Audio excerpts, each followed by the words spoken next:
Ito siya guys, oh. Yan, oh, nakasaksak.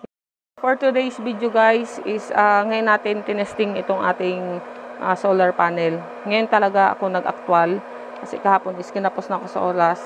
Ito yung ating inverter na 1000 watts. 1000 watts yan. DC to AC. Solar charger controller. Ito kumukontrol 12.4. Tumatakbo siya ng ganon. Nag-charge siya dito guys sa battery natin. Yung binili natin battery. At ito, yung solar panel natin, ito nakasaksak. Yan. Nakasaksak yan, papalabas. Naandun sa ating bubong. Dito, tinaas natin sa bubong natin. Yun, nasa taas ng bubong siya. Yan. Tapos, yun na, ginlagay natin dito. Sinulusot natin. Ito ay suri. Ayan na. Umaandar siya ngayon. Yan, umaandar siya.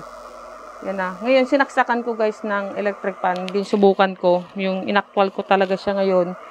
At banas kasi, yun nga, pag brand out, lobat ka sa cellphone, kailangan nagka-emergency na nag-brand out, na lobat ng cellphone mo, or binabanas ka, gusto mong matulog, para maging masarap sa pakiramdam. Sinaksak ko guys yung electric fan ko na, isa lang muna yung sinaksak ko ngayon, dahil try ko lang nga. Ito na. Ayan.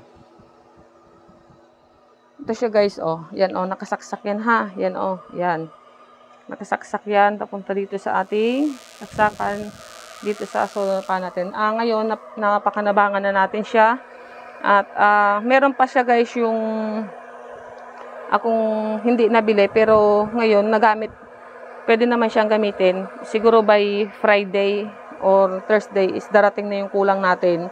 Para pag halimbawa, napuno na si charger ng ating battery, ito si battery pala natin, is pwede mo siyang i-off para hindi siya magpatuloy ng charge dahil puno na ang ating battery galing sa solar panel natin.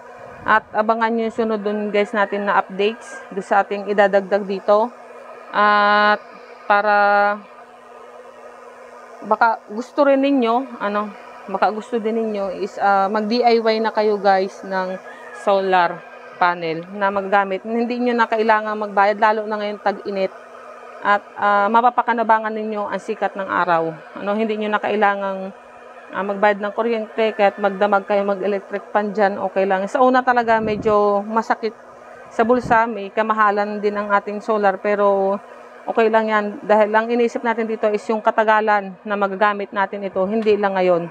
Lalo na guys, pag mga biglang nag-brand out, yan ganyan, mapapakanabangan sa ilaw. Sa rice cooker, hindi ko pa rin siya guys na-try, pero ay try sa susunod na hanggang maluto si kanin, ipapakita ko sa inyo kung legit ba talaga siya. Yun lang guys ang update ko sa aking solar na DIY solar. Yun lang guys, bye-bye. God bless po sa inyong lahat. Bye-bye.